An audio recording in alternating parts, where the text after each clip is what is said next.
So very important and relevant to you right now in 2024 are the changes to the curriculum that have happened because of the rationalization exercise.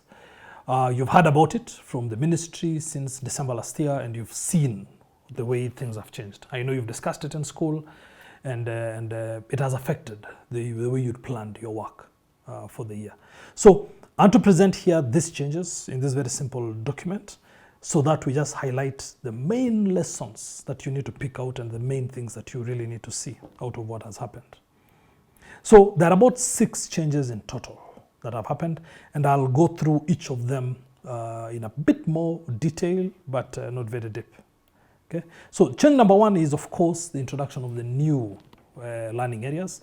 This is now the new social studies, which combines others, the new pre-technical in grade 7 and 8, which combines others, the new creative arts, etc. And you can see what they are for lower primary, you can see what they are for upper primary, you can see, sorry, I went to the next page. You can see what they are for junior school, etc. This change is clear to you. You know what has changed because it has changed in your timetable. So change number 2 is this changes to the structure of the existing learning areas. So for example, you have language activities in pre-primary 1 and 2. Before, it just had 4 strands: reading, writing, speaking, listening.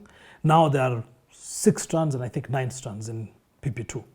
Change to the structure. The content and substance is more or less the same, but the structure has changed.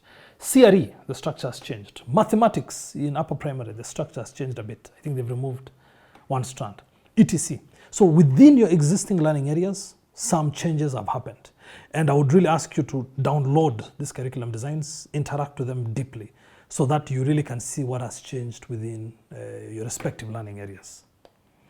The third change is the reduced number of assessment rubrics. Very difficult to count, but we've counted. We've taken the trouble to actually count some of this. There's a drastic reduction in the number of assessment rubrics.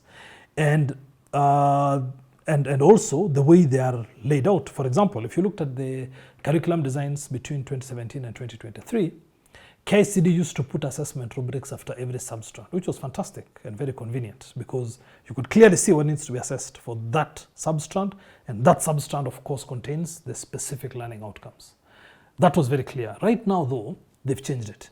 They are putting the rubrics either at the end of the strand or even in some cases, like in language, at the bottom of the document. Just a few rubrics for everything, which basically is a reduced number. In some cases it's good, in some cases it's bad, but generally there's a reduced number of assessment rubrics. We counted, as I said. And in junior school, for example, a grade 7 child, when we count all the learning areas that somebody would do, they are doing about 45% less in terms of the number of assessment activities formatively that would be done. So the reduced number of assessment rubrics is a big change worthy of your attention. The fourth change is generalized assessment rubrics. What do we mean here? There are cases where they are using a general term and they expect you, or rather general assessment activity, and they expect you to apply that assessment activity to different substrands and to different learning outcomes. Very common in CRE. If you look at CRE, like in CRE, they would tell you an activity like the child can apply lessons from Bible stories. But then there's a Bible story of Jonah and the fish, Bible story of Samson, all of them in different substrands. And they would expect you to apply that one rubric across the 3. That's what we mean by generalized assessment rubrics. It's also very common in agriculture and nutrition. So once again, the teachers of these areas and any other teacher for that matter, please watch out for this.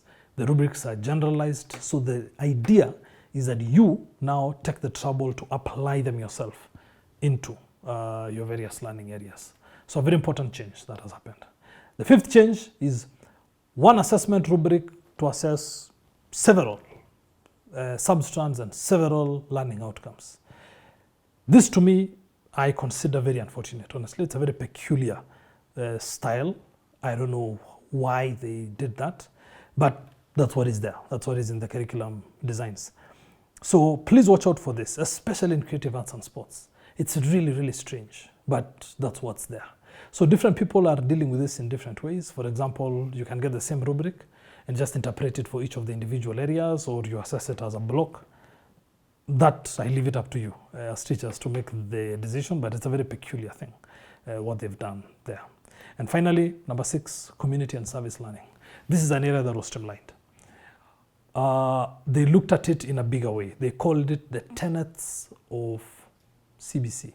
There's community and service learning, there's values-based education, and there's parental empowerment and engagement, those 3. When it comes to, they said that these areas really need strengthening and really need to be relooked at in this new set of curricula. And when it comes to the community and service learning projects style, type, they really streamlined it. They've really made it very clear. They've now said CSL activities will only take place 1 activity for the whole year. Okay, as a school you can do more if you want, I think. And these activities need to include input from all the learning areas, but the CSL projects will be hosted in a particular learning area. Like in preschool and lower, it will be in environmental studies.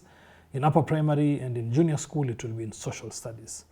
They've taken the trouble in junior school especially to even define rubrics for the CSL activity. So that's another very important change worth looking at and worth working together as a school to determine how best you can structure your projects to be able to tackle the CSL activities appropriately.